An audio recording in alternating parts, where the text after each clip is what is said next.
We're back with the know-it-alls, and we have a situation that we want to talk about. Here's a scenario. You're driving. It's a beautiful day. You know, you got gas in the tank. You got your clothes on. You're about to go to a nice little club to party with you and your friends.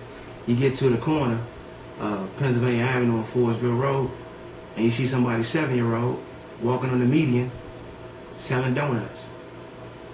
You look up and down the sidewalk. There's no parents there. I'm just talking about a small microcosm. But across the board, where are the parents? Why are the inmates running the asylum?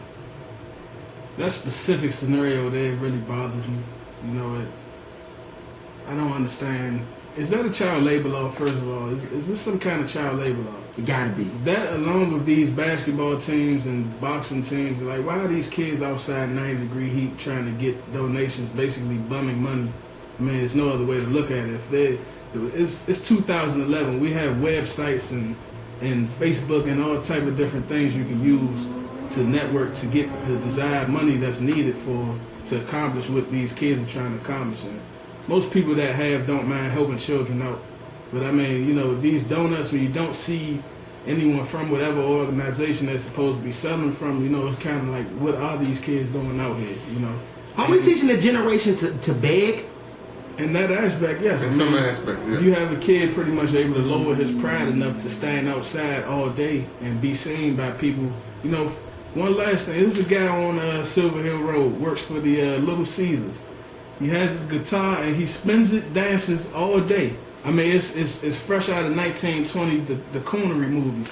Silver Hill Road and Marlboro Pike. Yes, they have a Little Caesars. It's a guy right on the corner that spins his little guitar and just dances all day just to get you to go to Little Caesars. And I mean, this guy's, again, this is a pride obliterating job that he's doing. You know, for lack of a better term. Demeaning. It's demeaning, exactly. But I mean, to answer the bigger question, I mean, the parents are children essentially. These parents aren't growing up, so they don't possess the values that maybe ours did, you know, to hand down to us. They're kind of letting these kids raise themselves or be raised by others, peers, or either the idiots out, you know, in the streets that they may admire. Let me just jump in real quick. What about your kids out on the corner selling donuts? You got 3 beautiful kids. You got 2 daughters, 1 son. How come you ain't pimping your kids out there? That is not something that's even an option. And let me just say that kids model behavior. If they see their parents, for lack of a better word, turning tricks and begging, no pun intended, but you can take that however you want it. It's a learned behavior per se. Now, growing up in a single parent household, my mother put strong work ethic in us. I've been working really since I was in the 4th grade, whether it was knocking on people's doors, and it sort of kind of parallels this, but it's not begging.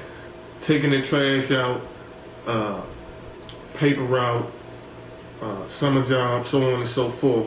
But I really think, and the Maven man said it, you have to ask where the parents at in these situations where you let your kids sit or stand on Pennsylvania Avenue or any place in this area selling donuts. And if you sometimes look around closely, there's a grown up somewhere in the vicinity collecting that money. Yeah. So the kids are being pimped. Yeah. If you really want to be honest about it. So it really the only in the real prototypical model too, where the whore is out on the corner, the pimp is somewhere in the shadows watching as the whore makes money.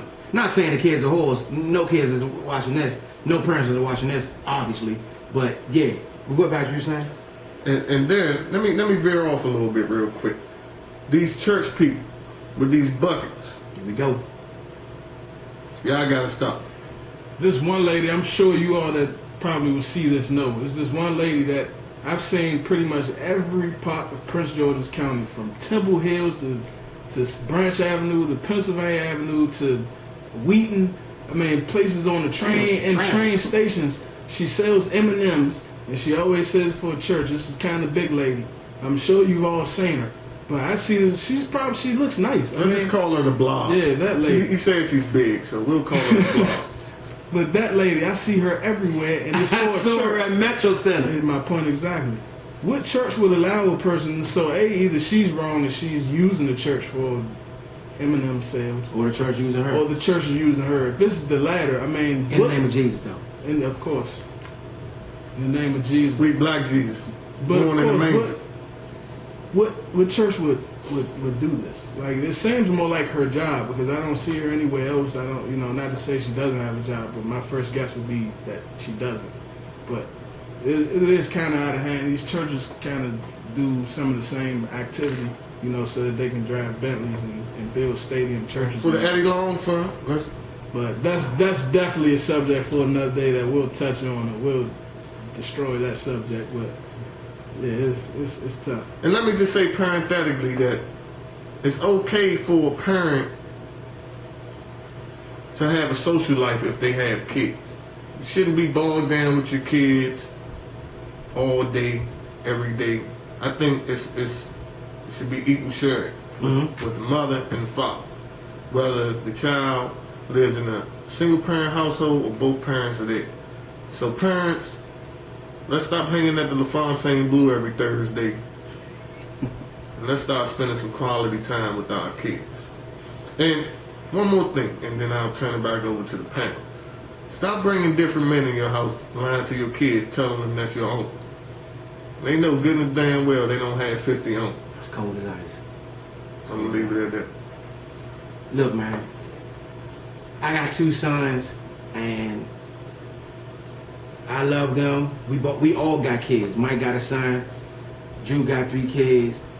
Look, man, it's important that we aren't just the only parents that's not trying to. And you know what? This ain't going on to anybody that's watching this. I'm pretty sure everybody that's watching this pretty much is a great parent.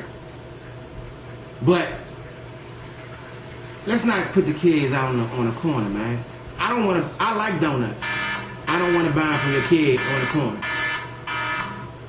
That's our last segment. Your man got to go save the world at the Metropolitan Police Department. So we're going to be back with our final shots.